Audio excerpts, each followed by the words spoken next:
Hello, hello, hello, hello. Magandang hapon, magandang gabi at umaga saan man sulok tayo ng daigdig. Nandito ngayon ako sa aking rest house.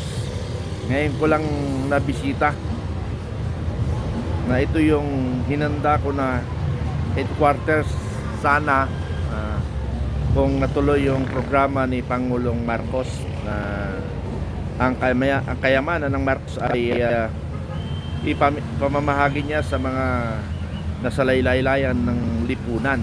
Pero hindi nangyari. Ang nangyari ay inatupag niya na ubusin ang kaban ng bayan at ibalik niya rin sa taong bayan. Pero ang lumilitaw ngayon ay utang na loob ng taong bayan kay Pangulong Marcos. Kaya hanggang ngayon ay pinagtatanggol siya ng mga kababayan natin kasi sinasabi nila, hindi, gusto namin si Pangulong Marcos kasi nagbibigay ng ayuda. Mayroon kaming monthly 5,000, mayroon pa nga 7,000. Yun, iniisip nila na si Marcos ang namimigay. Hindi nila alam, pera ng taong bayan rin yung pinamimigay ni Marcos. Kinuha niya lang para lang lalabas na sa kanyang programa. Sabihin natin. Pero ang masaklap nito kasi kaibigan, ganito ang magiging sistema nila. 5,000 ibigay sa'yo, 5,000 sa kanya. Parang ganun ba eh? Parang ito sa amin doon sa gobernador ng Maguindanao. Hindi ko lang alam kung kaninong administration na kwento sa akin ng kababayan ko. Isang vice mayor. Hindi kababayan ko, kababata ko ng elementary. Sabi niya sa akin, pag nagpatawag ng mga IRA, sabi niya, sa iyo yan, akin to. Sa iyo yan, akin to. Sa iyo yan, akin to. So kung 100 yung binibigyan niya, 100 rin yung kanya. Ganon ang sistema ni Pangulong Marcos. Kaya, naniniwala ang ibang mga bulagbing at pipi manhead na hindi magnanakaw si Pangulong Marcos. At ito nga, sabi nga ni Claire Castro hindi magnanakaw ang ating Pangulo. Niluloko tayo. Yun yung masaklap mga kaibigan. Niluloko ang taong bayan. Yun yung ayaw ko po na niluloko tayo. Ano? So mga kababayan, sana kumilos tayo. Okay, pakita ko lang yung lugar na pinaghanda ko. Gumastos ako ng more or less 5 million. Numutang ako. Pero hindi naman lahat actually kay Marcos yon. Katulad itong building na ito na inanda ko para sa aming magiging headquarters o magiging opisina, ginastusan ko ito ng 3 million. Ano?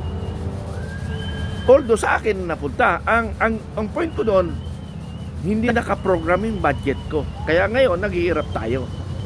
Pero kahit papaano nakakasurvive rin kami. Kasi mayroon kami mga extra income rin paupa ng bahay, ano?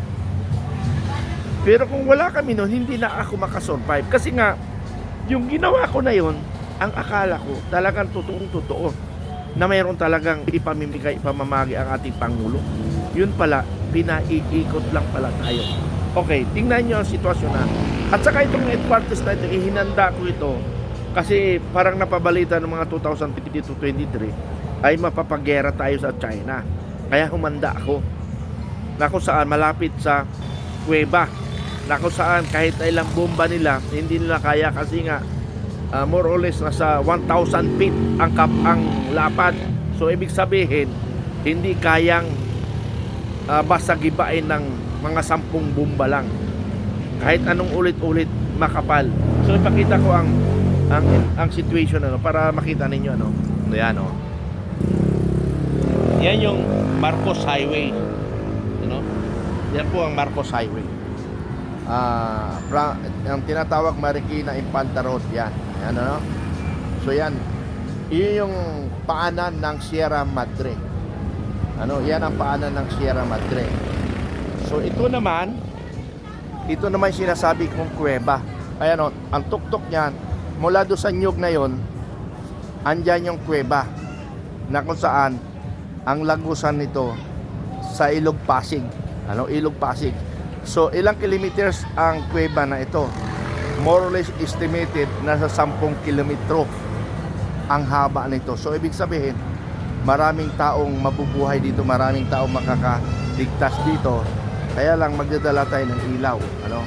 So yan, oh. Ito yung sinasabi na ito yung antipolo, ayun, aeroplano, oh, nakikita yung aeroplano. Okay, nawala. So yan, ha? So napapaligiran ako ng Sierra Madre Mountain. Itong nabili ko may nyog, hindi ko pinaputol dahil importante ang puno sa bahay kasi nga yan ang nagbibigay ng lamig sa iyong kapaligiran. Kaya nga lang dalawang sasakyan ko sinira ang salamin. Kaya sa pagmamahal ko sa nyog, ayun, dalawang salamin ang sasakyan ko, yung Ford at saka Adventure, basag ang salamin. Nakita nyo, basag. Ayun, ito, yan, napakapaligiran. So, yan po ang aking kalagayan sana kung naging headquarters. Ngayon ko lang nabisita for almost how many months? 3 months. Although minsan nadadaanan ko lang ito. Okay? So, yan ang Sierra Madre. O yan, may isang sasakyan pababa. Palusong po ang aming daanan. Okay? So, yan po. So, patuloy ko mga kaibigan. So, yan yung aking ginawa na ako ay naghirap. Pero okay pa rin. Lumalaban pa rin tayo sa anumang laban. Patuloy lang natin na sana magtagumpay tayo. Alam nyo mga kaibigan, kaya ako nakikipagbasagan ng mukha. Gusto ko kasi baguhin. Anong baguhin gusto ko? Yung sistema ng ating gobyerno. Pangalawa, yung korupsyon. Pag wala ng korupsyon, wala ng NPA. Ngayon, may issue ngayon, naguguluhan ngayon ang gobyerno ngayon. Dalawa ang kanyang kinakaharap ngayon, yung makakaliwa, which is mga NPA. Pangalawa, kami ay hindi NPA. Kami yung mga sumisilip sa mga nangyaring tiwali sa gobyerno, lalo na ang korupsyon. Tapos ngayon binabagsakan kami ng DDS.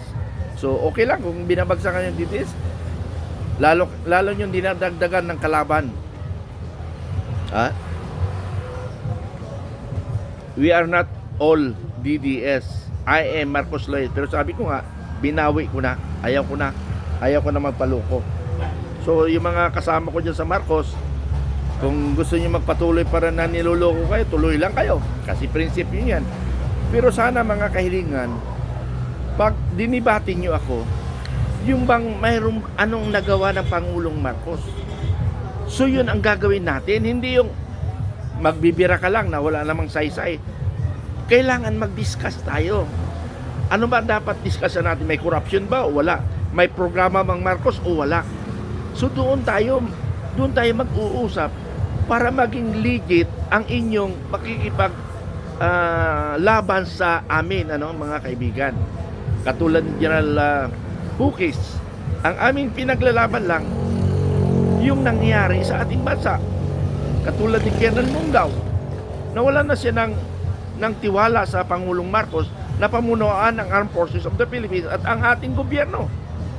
Dahil wala na siyang moral na pamunuan tayo kasi nga instead na gumawa siya ng mga project para sa bayan, hindi.